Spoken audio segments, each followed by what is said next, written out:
Oh shit, coming straight at you for episode 7. This is Just Okay Movies! We're just okay and we play some Movies. games. We're just okay. Movie watchers. I still can't tell if it's recorded or you do it live. Yeah, same. Welcome everyone, welcome back to Just Okay Movies. I'm your host, Biggie Size. I'm so happy you're here, happy you're listening. As always, we're brought to you by kind donations made on patreon.com. Go to patreon.com/justokgamers and, spend $1 or $2 on the guys. Help them out. Help them be able to bring new content, fun, different adventure things, whatever they're wanting to do. Just give them $1 or $2. It won't hurt you, I promise.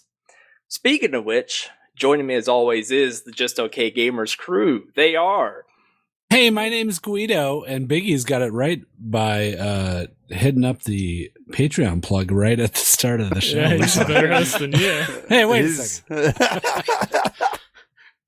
And I'm here with... Wally, hello.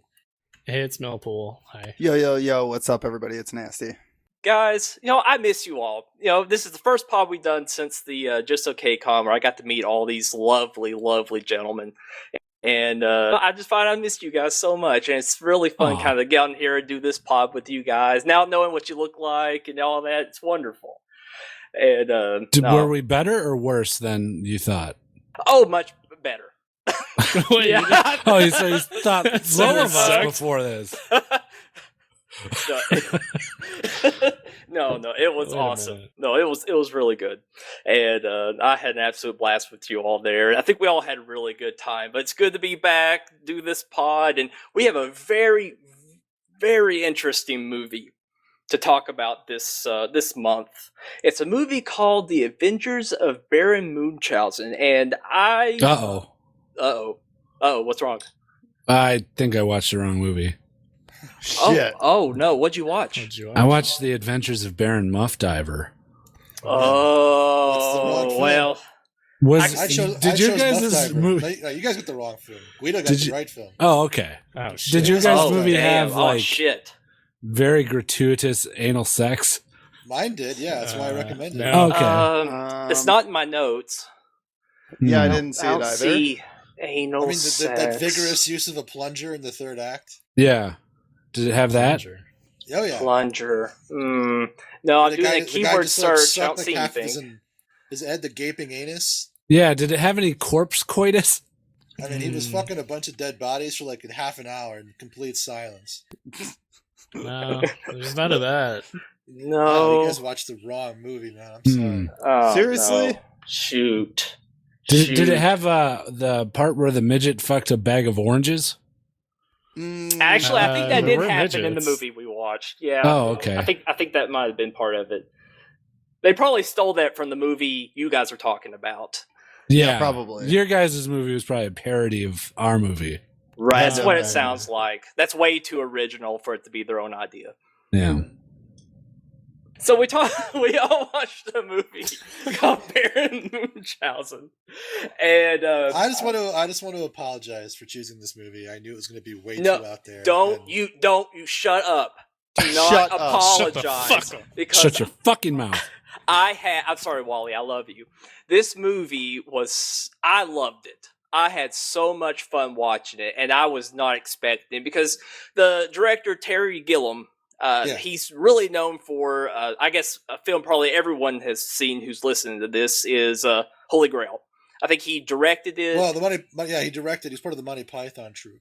Right, right. Now, this is the third film in his independent series. It was Time Bandits, Brazil, and then Munchausen. And they're in no way connected at all, right? Those three films are. This is the third part of his kind of pseudo-imagination surrealist journey. Oh, now that I didn't know. Okay, well, it's definitely surreal.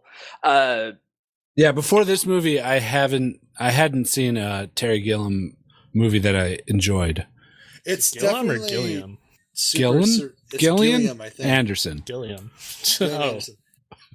Okay, I just want to add some context really quick, and then we can get to like the riffing. But I wanted to explain. Time Bandits is about from the perspective of a child. Brazil's the perspective of an adult man, and Munchausen's meant to be from the perspective of an old man at the end of his days. And they're all different stories, but the overall arcing theme is man's resistance to accepting the orderliness of society forced upon us by embracing the imagination to escape from it. It crosses a lot of lines involving surrealism and acceptance of one's fate, and also why we adhere ourselves to a society that forces us into boxes and to live a certain way until we're dead. Why can't we break out of it? And how do we escape? And sometimes it's our own minds is the only escape will ever be afforded in our life. Right. I could definitely see that. So the corpse fucking just plays right into that. That was all. Absolutely. Yeah. I mean, especially when he only comes in like half the corpses, so it's meant to show that not everything that we meant to aspire for can be finished. Yeah, but it's also symbolic in the sense that nothing ever truly dies. True. Right. Because life comes anew, literally, inside the dead. Yeah. You could just, Inside the vaginas, right? Well, every hole. I mean, they're dead, so I mean, there's some eye play. Yeah, okay. All right. Fair enough. I saw Terry Gilliam in person. I saw him do a panel. Yeah, I was at Comic-Con 2009 in Hall H. He was talking about that movie that he did with... It was just coming out. It was with the Joker guy who died. What's his name? Mark Hamill. Yeah, that's it. No, fuck, what is his name? 10 Things I Hate About You guy. Heath Ledger. Heath Ledger's in it. And he had just died, I think. But it was a panel about the movie, like Mr. Something's Wonder Emporium or something. Oh, yeah. yeah, Mr. Magnoliums or something like that. Yeah. I booed him. I threw stuff at him. Did you like just carve your hand into your ass and just like harvest shit at command and throw it at him? I did. Everybody around me was cheering me on too. They were like, fling that shit. Fling that shit. So I did it. They carried me out on their shoulders. They carried you out on their shoulders? Yeah. And they cheered me, and Stan Lee gave me a shitty high five. He wasn't looking at the elbow. No. It's the key to a good high five. Right. Don't look at the elbow. No, you do look at the elbow. Oh, really? Yeah. Yeah. Why are Everybody you knows guys that. saying yes? Like, what do you mean everybody knows that? I know mean, it. Everybody I know knows that, except for you. Yeah, piece of shit. Oh, is that why my high fives are always Shitty so hand? horrible? Yeah, Shitty maybe hand, it's Guido. you. Maybe Yeah. he's Maybe it's looking at because the all the elbow. shit on your hand. I mean, have you seen your high fives? You do a full 180, then punch yourself in the dick. Yeah, that is weird. A lot of times I like go for a high five and I end up stabbing the guy with a knife, a butcher knife. I thought you were going to say your cock. No, I could see why doing a 360 would just. you know, stab we don't somebody with always your have to wiener. work blue nasty. What? Why not? Clean up your act. Oh, I know shit. your name's Nasty, but that doesn't have to be the source of our content. Okay. So I apologize, Biggie Size. You're trying to run a clean show here. I try. I've just given up already. After we saw the first one with the big asshole in it, I knew it wasn't worth trying. Excuse me. Come. How dare you? Okay. All right, so this movie. Hey, Yeah. we got a lot to unpack here, and and a lot of visual stuff. So to did that talk about. guy in the movie from his ass. He did have to unpack quite a bit from that ass. At least that's what I'm hearing. Mm-hmm. Apparently, it was cum. Lots of it. Yep. Yeah. So, it was actually vials of cum. It wasn't just loose cum. He had it packaged neatly and stored up there. He organized the cum. Yeah, with names and dates. Shades of white as well. Wow, that's Yeah. It's weird. pretty Weird incredible.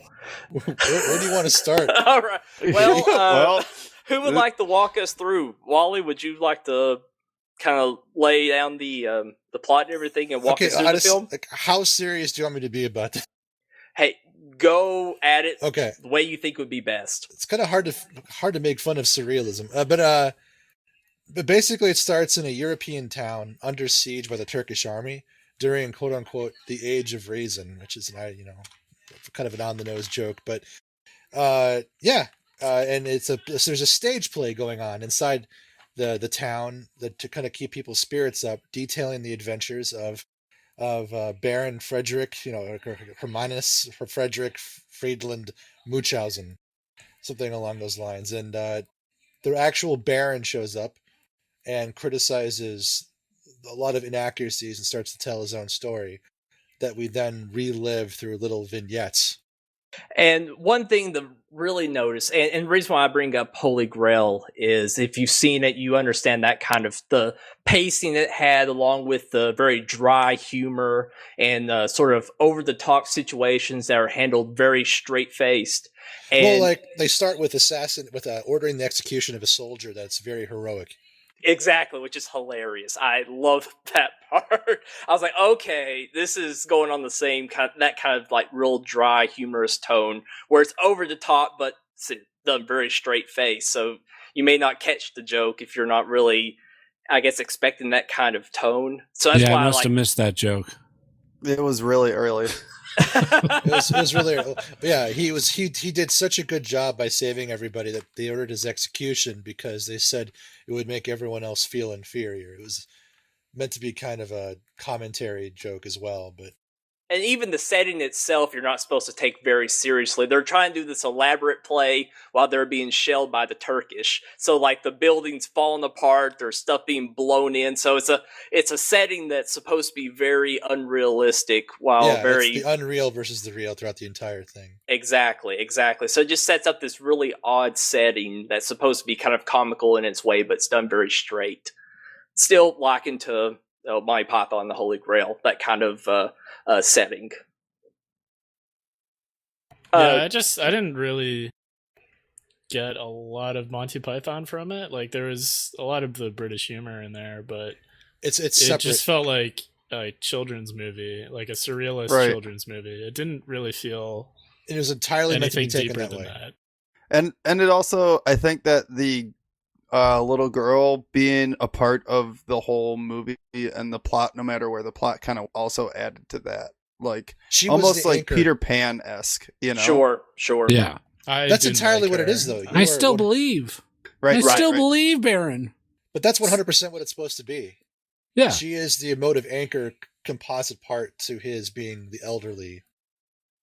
And it's fantastic. I really enjoyed her as a character, as kind of being that touching stone to what the real issues going on, and that kind of reminder that there's some really real things happening, and she's looking to this very supernatural person to help save her people, because the Baron in himself is very not relatable to like us, because he's just kind of almost magical kind of person. But she's kind of the touchstone in that she's the more normal person, like us. Yeah, like she's us. She's actually meant to be us in a way. Right. Having to fight I didn't that. like her. It's all good. Fucking bitch. No, seriously, I thought she was a shitty child actor. Like, she was only 7 or 8 or something, but. Yeah, with the gappy ass teeth. Yeah. Aww. That's just. Poor little girl. This is me. No, I don't like. Yeah, I didn't care much for her. I didn't feel she added much. Maybe get a kid actor that can shut up for a minute. Huh? let the adults talk. I'd be interested to see what you think of Time Bandits. Baron, we gotta go. Baron, we gotta go. You're old now, Baron. Baron, you're young now, Baron. Thanks for pointing out the fucking obvious. Oh, goodness. Yeah. I mean, I don't know what to tell you because that was intentional, but yeah, I get it. We get it, Wally. We're riffing on it. Okay. We're not hating on it. We're riffing on it. Oh, I'm hating on it. Yeah, I didn't like No, it. you can hate on it. Yeah, I'm pretty sure he's hating on it. You can hate on it, I think, a little bit. I mean, Terry has a very weird, heavy-handedness to what he does sometimes.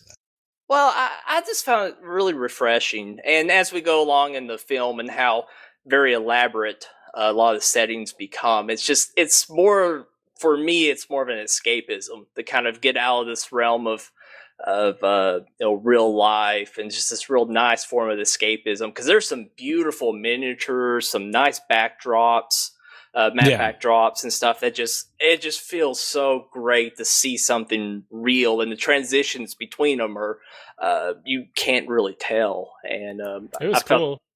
Yeah, did you a lot of catch practical effects? Crackle effects? Practical effects. Oh yeah, okay. As opposed to digital. No, Right. absolutely. Which was yeah, pretty. it's cool. It was a pretty movie. It had the costumes, the sets, the puppets. There are lots of puppets in this movie. Actually, mostly just two that I can think of off the top of my head. A bunch of animal stunts. There's horse stunts. Yeah, lots of elephants. horse. Yeah, the horse stunts were great. Yeah, it was cool. Did you catch the Robin Williams sighting? Oh, yeah. Exciting. Did you know that he was? He didn't actually credit himself in the film. He used the stage name. Oh, really? Huh. Well, he had fucking 28 minutes of nonsense in my eyes. It's basically just Robin Williams shouting at you. Right. That part was. This isn't a joke either. Oh no, I know. They basically said it's not. It's a headless Robin Williams too, which makes it even stranger. I Right. guarantee Gillem's like, "Hey, Robin, do you want to do the moon thing in this? There's no script. Go." Well, the whole setup was just hilarious. I loved except for the set. I thought the set was kind of cheap how they did the whole town thing, but the town's moved. Okay, sorry, I'm getting too far. There's a part in the movie where they go to the moon. They try to get one of Sir Baron Munchausen's followers, who all of his followers have these different abilities, and Munchausen's plan is to get all of them back and use them to go against the Turkish army and defeat them. And he remembered one of his friends was up on the moon. So that's when they go to the moon and they meet Robin Williams, who's the king of the universe. And the thing with the people on the moon is they can detach their heads from their bodies. So their bodies just kind of run around and do what they use a really funny term for, basically more human instinct things like basically screwing. And the mind can go and do more intellectual things. And so there's this big battle between the heads trying to escape the bodies, but the bodies trying to get the heads so they could eat and basically eat. So it's just a real funny situation. Yeah. It was, but it was really long, that part. Everything in the movie, that was my main complaint. Everything was really long. It was. The movie itself was just really long. And I started noticing it and paying attention more to like how long each individual shot was. And it was like a lot of shots were way too long, way longer than they needed to be. Like, it's a lot of eyes darting back and forth. Yeah, this part in the end. That's totally his thing, yeah. There's a part near the end where the strong man, Albrecht, picks up these boats. They're fighting the Turks, and he picks up these boats and he's swinging them around and he throws them at some army guys, Turkish army guys. That's the whole thing. He takes like 8 years to throw it too. Yeah, you would think like that scene is like 5 or 10 seconds. That's all. No, that throw happens the there. fucking boats. It fucking took 20 seconds. I went back and counted it. The shot goes like to him swinging the boats, then back to the boats, then back to him, then back to the boats, and it does it like 6 or 8 times. Didn't that cut away too first? Like a part of another shot? Got the other and then people's came back? reactions of him. Oh yeah, doing the reactions and everything. Right. Hey guys, we just want you to know that this is really crazy, and he's spinning 3 boats around in the air, and he's gonna throw them at them. I mean, there's a reason why Gillum didn't exactly get a lot of second chances out of the few movies he was allowed to make. But I mean, love his vision, and like he nails the surrealism. Oh, easily. Oh, I felt like it was really good because it was like finally the payoff to see them rise up and go against this bully of a army, and I guess more than anything it was the path getting there and all the the visual spectacles of seeing him dance around with the goddess Venus. Oh, who's Uma Thurman? Oh my God! Oh Hey, my got God, a she's honor hot. Oh. Yeah, the younger Uma version Thurman, too. 18 years old. Holy Man. shit! For what Just it's worth, legal. some of my favorite Barely quotable legal. lines are from the Baron in this movie. Like, beautiful ladies! And what's that? A modicum of snuff can be quite efficacious. Yeah. Yeah, that his, was his my character favorite was line. good. The actor that played him was good. Yeah, I felt everyone in the film did a good job. I really liked when they go to the volcano. The guy who plays as the god Vulcan. I really enjoyed his work on it. He was just a fun character to watch because the Baron obviously has the hots for his wife Venus, and Venus likes him, so he gets real jealous. And it's really kind of over the top. He's got steam coming out of his ears and stuff like that. The more cartoony things you would think about someone getting angry, but it's just stuff like that. It was fun, lighthearted, fit with the film, and I guess that's what made me love it so much. It was just an enjoyable film to watch that was completely not being taken to be very it touched on some very real tones. Also, this was a childhood film for me. I mean, that's where 90% of my affinity for the film comes from. I think that's the biggest issue I have with it is like I think there's a bit of a nostalgia tied to it, and absolutely. Like going in fresh, it just doesn't hold up for me. Oh, none of them do. Yeah, no, I mean, I was trying to think, like, what movie did I watch? I watched recently a movie that I really enjoyed as a child with my daughter, and it was Hook. That doesn't that film's it is trash, dude. Yeah, it's terrible. Oh, it's awful. I have it, and I watched it a couple months back too, and I was in the same boat. That, and I went back and watched Three Ninjas. Three Ninjas, dude! I had the same thing as a kid. I loved that movie, dude. And then you watch it now, and it's like, I got Three Ninjas and Three Ninjas Kick Back on VHS. Ugh. Yeah. Don't watch them. Like they're the fucking worst. No, wait, we have to watch them. Oh god, no. Seriously, like that movie just.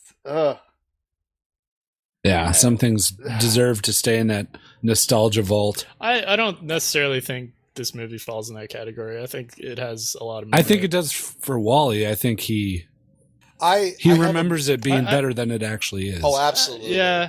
I mean, I think like just in terms of the visuals and like the whole surrealism aesthetic, I think it has value there. It's like fucking Labyrinth. Which is a visually sound movie. Everything's cool. There's cool music in it, but you watch, it's a fucking girl trying to get her baby back. it's just like, what the fuck is this? I don't want to watch this. I appreciate what he was trying to do as part of like his idea of man trying to resist the various epochs of his life. Like, I don't know if you've seen Brazil, but it's kind of the same motif. It doesn't hold up over time, but it has a beautiful, iconic kind of aesthetic and message that's important. It's just not exactly a great movie. It could be construed to be an average or a good movie, and I think nostalgia plays a factor. Well, go ahead, Nasty. I think I'm with Mill on this one. I think that in the realm of where the movie sits, it's a decent movie, but you definitely have to be in the mindset and in the mood for a movie like this to be able to enjoy it. Well, then you're in my camp because that's sort of what I said. I mean, I agree. Well, but I don't have any nostalgia associated with it. Oh, aside from nostalgia, apologies. Right. Well, what do you feel like is... Okay, let's break it down two ways. Technically or objectively and subjectively. Objectively, what do you think is the worst part of the film? The pacing. The pacing. Yeah. Pacing's garbage. Way too long.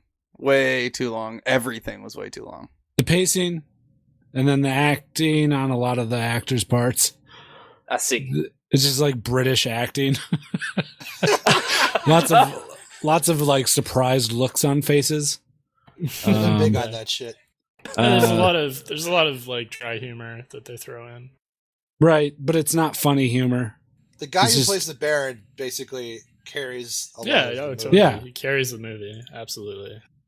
No doubt. And what do you think would be the best parts of the film? I think for me, I mean, I really, really like this movie. I have to say the sets and the models really made this movie fantastic. Yeah. Death is a literal metaphor. Everything is aesthetically sound and good, I think. Yeah.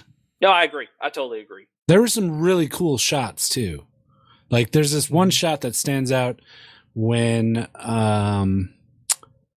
when is it? I think it's when he rides up into the camp at the end, to the Turks' camp, and it goes from the tent that's at the center of the camp, where he shows up on his horse, and then it backs all the way out as the armies are forming. Do you guys remember this? Yeah, I do. It's that like was a great 5 shot. seconds. It's a 5-second shot, but it backs all the way out of the army, and people are coming into frame as it's backing out. Right. And it's I was like, oh, that's pretty fucking cool that they did that, because it's a long shot too, probably over 100 yards. Right. Yeah, very much so. And as far as I could tell, they were either actual actors or they transposed some actors into it, but they were real people, rather however they actually did the framing of it. But it looked fantastic. It looked so good. It wasn't CG. I mean, not at all. So it just made it feel real. I think the shot that really wowed me was when they were in the fish and they were like walking up to the abandoned boat or the crashed boats, and they kind of did a where the camera was down the ground and kind of slide panning to the upper parts of the boats. I'm sure those were models, absolutely, but the shot just looked great with the lighting and everything. Mm-hmm. And some of those shots are just fantastic. Yeah. Yep, I agree. Technically, from a photography point of view, it's really well done. Is the proper use of Dutch angles, not the Battle of Earth use of Dutch angles. Wait, you're not supposed to use one in every scene? No, surprisingly, no, it's frowned upon. No, and honestly, Wally's right. Talking about the story in itself is kind of difficult, and I think we explained the base of it. That he's trying to go on an adventure, get his comrades back to defeat the army, and eventually that is what happens. And but as Wally said, it becomes deeper when you start focusing on what are the what he was trying to convey in the story, and is that he was literally fleeing death. Right. The angel of death is a presence in the movie. Right. Clear up the end for me. So he tells this story in this broken down theater, right? Yes. Right. And everyone's like, "Oh, that's a cool story." And then he's kind of like, "Well, wasn't a story? Open the gates." Right? Right. Well, actually, no. I think he was dead. Somebody tried to kill him, right? Well, he was dead in the story. Yeah, I couldn't quite piece that together. Oh, well, because it's meant to be. And then he says that was one of the many times that I've cheated death or something like that. Yes. Right. But he got buried. Like, or did he? I don't know. No, they were carrying in the casket, and then it just cuts to the story. To the theater, where he's back to the theater telling everybody how they got all the shit wrong.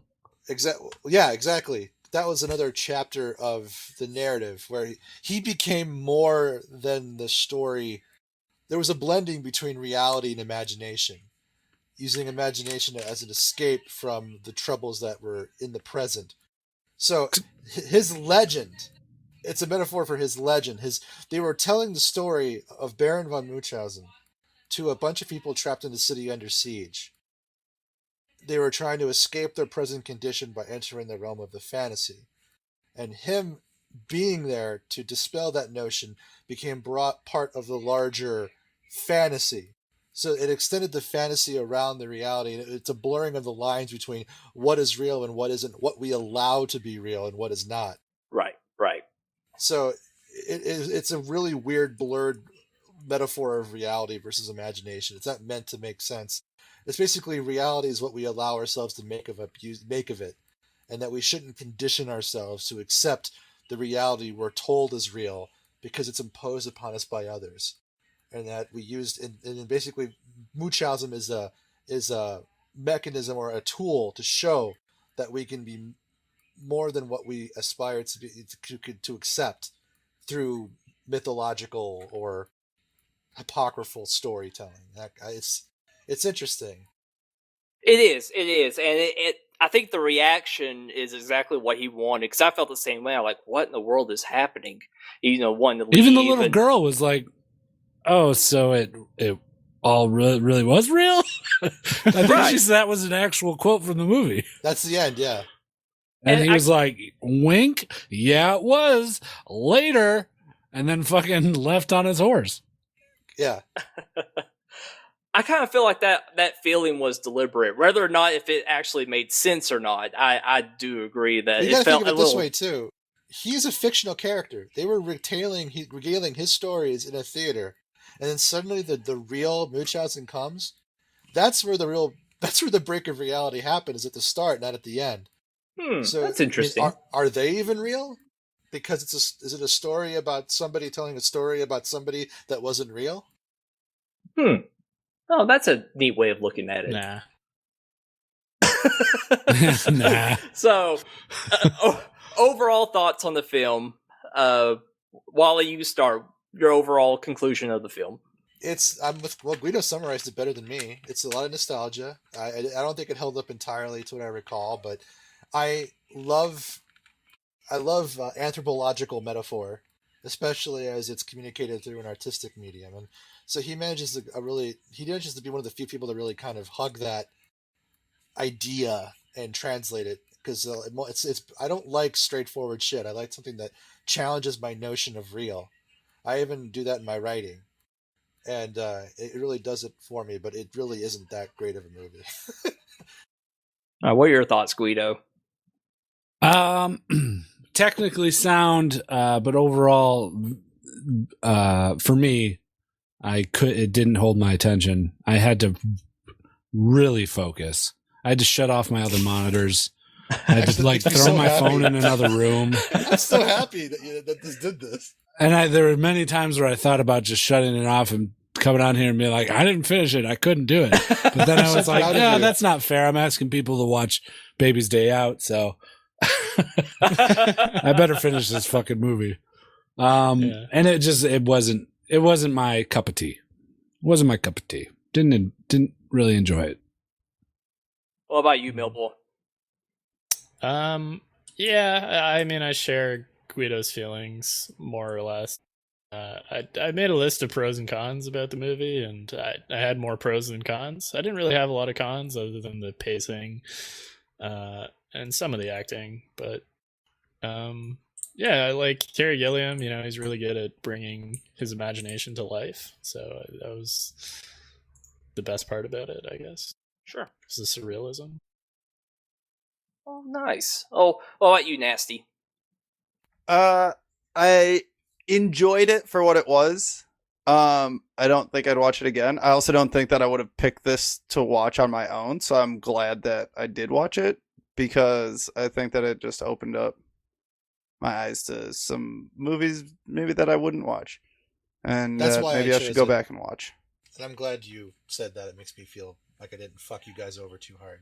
No, not at all. I had an absolute blast. I don't know if I would have watched this film, honestly, even though I've seen some of his other work, and except for the Brazil and the other one. I've never seen those before, but I absolutely thoroughly enjoyed this movie. I couldn't stop watching. I had a lot of fun kind of escaping into this ridiculous story with very interesting character and interesting set piece, and the conclusion was a little jarring, but I could definitely see if that was something he wanted to happen. And I had a lot of fun watching. I'm happy Wally mentioned it, because I probably wouldn't have watched it either. I'm happy I did. All right, guys. Well, that was an experience, I have to say. And I guess we're on to our final two options on the wheel. We have RoboCop and Baby's Day Out. Come on, RoboCop. Baby's Day Out. All Baby's right, Day fellas, here we go. Spinning the wheel now. All right, guys. We're watching some RoboCop. Yeah! Oh, damn it! man. Yes. Thank God. Oh my God. Saving the I best for cannot last. wait. Oh my God. I've been looking forward to RoboCop so much. So Nice, we'll watch me that too. next month. Oh, something we do have to do. I actually finally made a actual list of this. It's ranking The Adventures of Baron Munchausen on our JOKM list of top movies. I think that's what we're calling it. Hold on, let me get that pulled up real quick. All right, so for number 1, we have Doctor Strange. Number 2, we have Logan. Number 3, I have Moana. Did we rank that one number 3, or is everyone fine with it? I'd rather watch probably Moana before Rogue One, if Okay. that's what's next. That is Wait, what's what's going on? next. Oh, it's the ranking we have of all of our films. Oh, yeah, I'd watch. God, I'd watch Moana. What's after Moana? What's number 4? Next One. is Rogue One, and then last is Battlefield Earth. Okay. So I know where I'm going to put this. all right, what you got, Guido? If it were up to me, I'd put it above Battlefield Earth. Okay, so it's going just above Battlefield Earth? Well, I mean, not just. In between Battlefield Earth and Rogue One. Okay, so that would be that'd be the 4th slot? I think so. I don't know. This is confusing.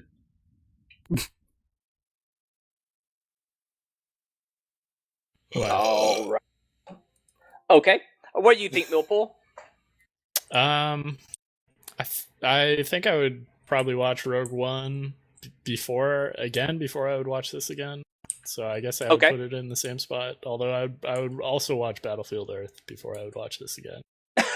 Okay, so you want to put this one dead last. So, all right. Maybe last.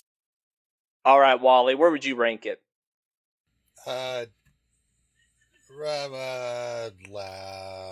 Probably second to last or last. Oh, okay. What do you think, Nasty? I am going with last as well.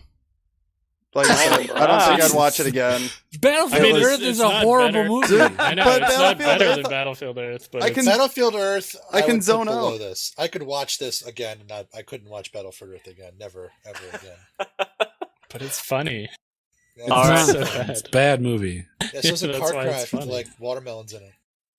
Oh my god. I would love to put Battlefield Earth above it, but really this film it's so much better ultimately than Battlefield Earth.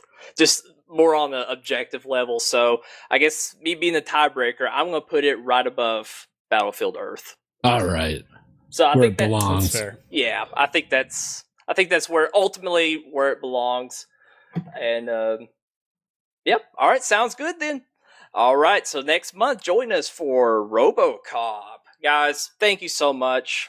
Sure. Again Hey, thank for you. continuing doing this pod and watching these interesting movies. And Oh, I love it. Oh, it's so much fun. I look forward to it We're every actually month. taking this format onto the real podcast. Oh, really? Yeah, slight announcement for the few people that listen to this. We're going to be picking like a game of the month. And we're going to be using your format of everyone picks a game.